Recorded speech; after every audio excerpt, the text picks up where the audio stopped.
Contrary to all this, it is necessary to establish that inducement does not in any way necessitate an evil deed, and this holds not only when one induces himself, but also when he induces others. Now, it is hardly necessary to prove that all the main types of self-compulsion and self-coercion are of decisive importance in the process of external civilization and the internal culture of man. All conditions of laziness, bad habits, excitability, drunkenness, and many so-called problematic, unfortunate, fallen, and even vicious natures are often at their core incapable of being influenced by such mental and bodily self-compulsion, either due to the disproportionate weakness of the compelling will or the disproportionate power of bad passions, or both. He who has ever been able to experience and consider the problem of spiritual education, he has to understand that his deepest foundation and purpose is self-education, and that the process of self-educating is not only in the awakening of witness and love in oneself, but also in the efforts of the compulsive and coercive will.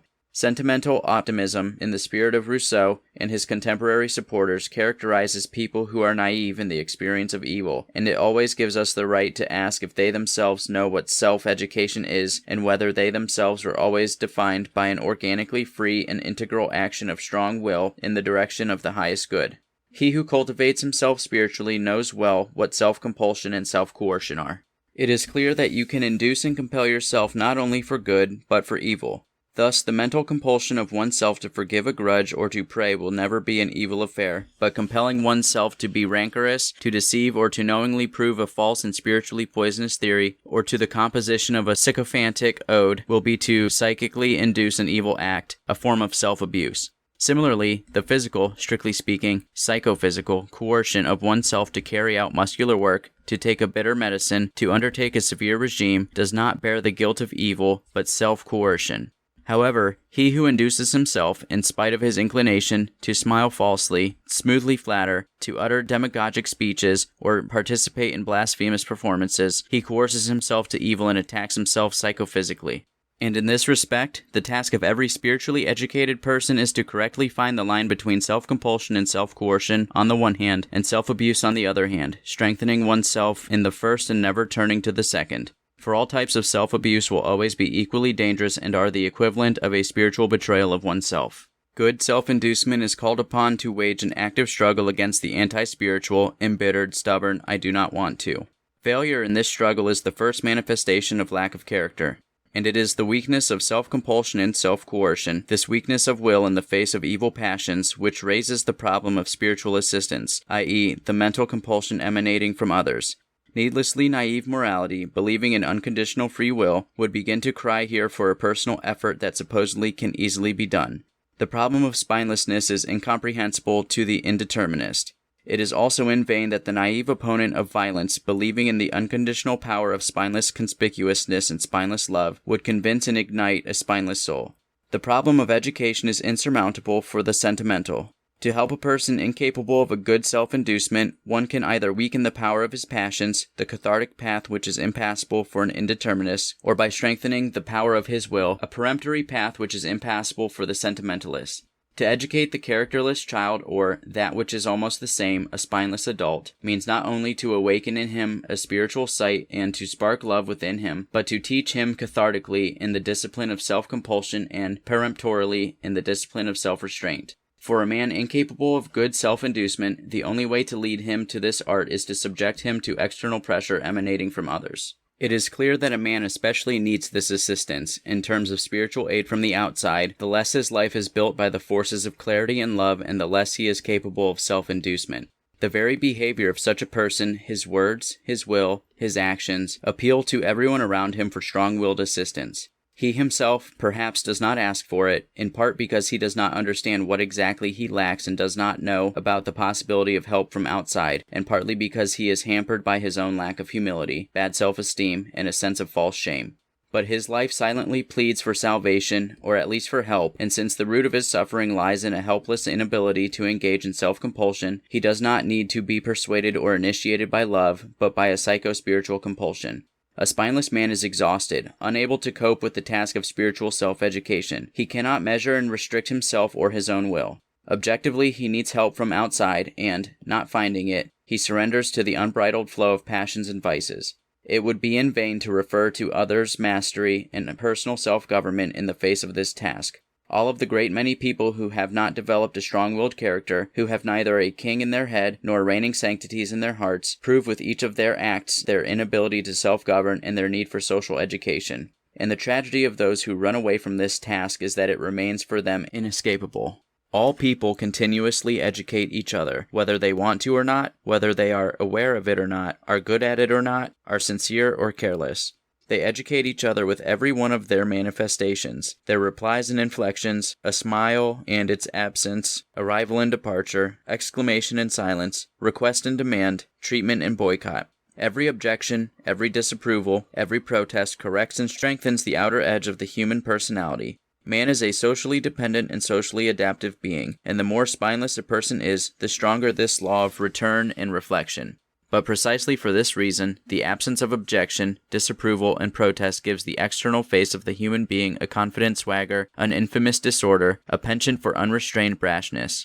People educate each other not only by doing, assured and responsive actions, but by inaction, a sluggish, evasive, weak-willed lack of response. And if, on the one hand, a sharp response, a rude demand, or an evil deed may not rectify, but instead embitter the one against whom they are directed, then, on the other hand, avoidance of a robust, definitively censuring act can be tantamount to approval, indulgence, and complicity.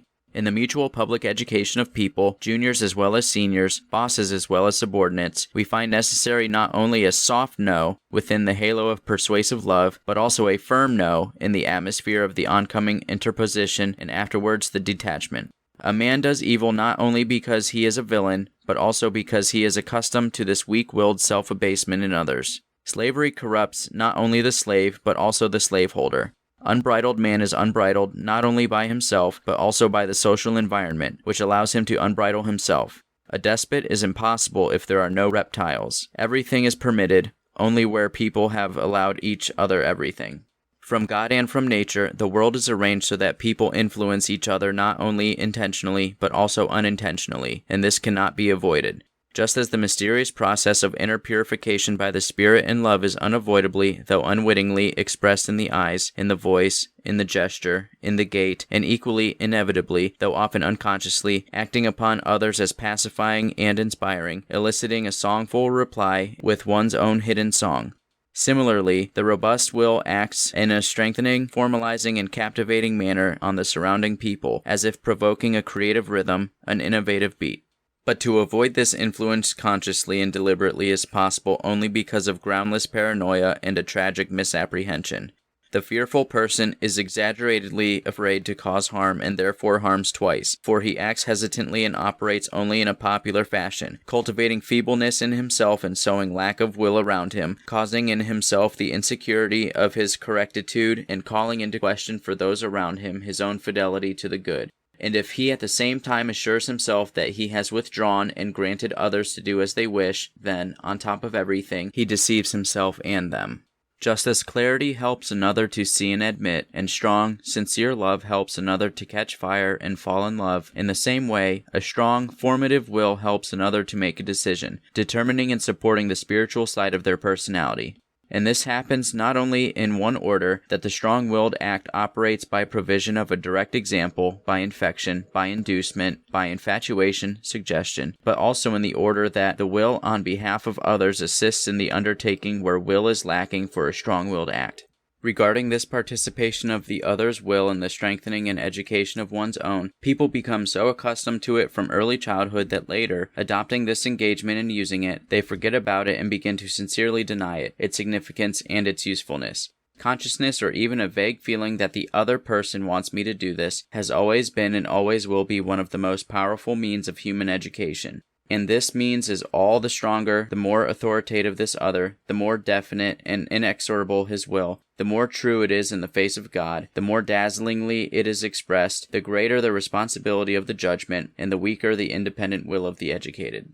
A person from childhood perceives in the soul a stream of someone else's educational will. Already when the force of clarity has not yet awakened in his soul and the power of love has not yet been spiritualized in him for self-education, the will of other people, directed towards the determination, processing and strengthening of his will, has flowed into his soul. and still unable to condition and construct his own self, he builds himself with the authority imposed on him by the will of his parents, the church, teachers, and state power, learning to be loyal and firm in direction. And only the all-consuming work of the unconscious could allow him to forget later on about these received volitional blessings and proclaim the doctrine which calls such gifts malicious and useless. In the process of mankind's spiritual growth, reserves of correctly directed volitional energy accumulate. They abandon individual, subjective carriers, finding new, undying, socially organized centers and methods of influence, and in this concentrated and fixed form are transmitted from generation to generation. Such is generated in the form of impersonal reservoirs of external educational will, then hidden behind the elusive appearance of decorum and tact, then manifested in the flow of orders and laws, then supported by a simple and impersonal social condemnation, then reinforced by the action of an entire system of organized institutions. And the main goal of all this personal compulsion and superpersonal pressure is, of course, not to violently, physically force people to adopt a certain behavior. This would be both unfeasible and undesirable to all, and the very intention to achieve this could not be found in a mentally healthy person. No. The child, the adult who is brought up, remains under all conditions a self-governing autonomous center, person, subject, citizen, whose will and initiative cannot be replaced by anything external. And the task of this influence on his autonomous will is to induce him himself to the necessary and spiritually correct autonomous self-coercion. The task of socially organized mental compulsion is limited to strengthening and correcting the spiritual self-inducement of man. And this applies not to a man in whom wickedness is already strong, it will not avail him, but instead to a man weak in virtue, but not yet strong in evil. For him, mental compulsion coming from the outside and appealing to his will can and should be a powerful aid in the business of self-education. Of course, the ideas of virtue and justice are also available to his experience, for these objects in themselves are always accessible to all people. But the testing of these objects, carried out in acts of conscience and very often in the form of categorical instructions which are unnecessary for personal self-preservation, are often an abstract possibility and an unrealized potentiality. This testing requires personal spiritual efforts, and from these efforts a person is too often ready to abstain. Psychological pressure from outside compels a person, or in the first place commits to such efforts, to comprehend in the inner experience the laws of justice and reciprocity, thus constructing a healthy refuge, and then to freely perform the necessary actions, or alternatively to subject themselves to self-coercion and then to make sense of the effect, to understand what has happened to them. And here it is necessary to recognize that juridical and state laws are not laws of violence, but laws of mental compulsion that pursue precisely this objective, and appeal to autonomous subjects of the law for this purpose, in order to incline their will in the correct direction for self-governance and self-education.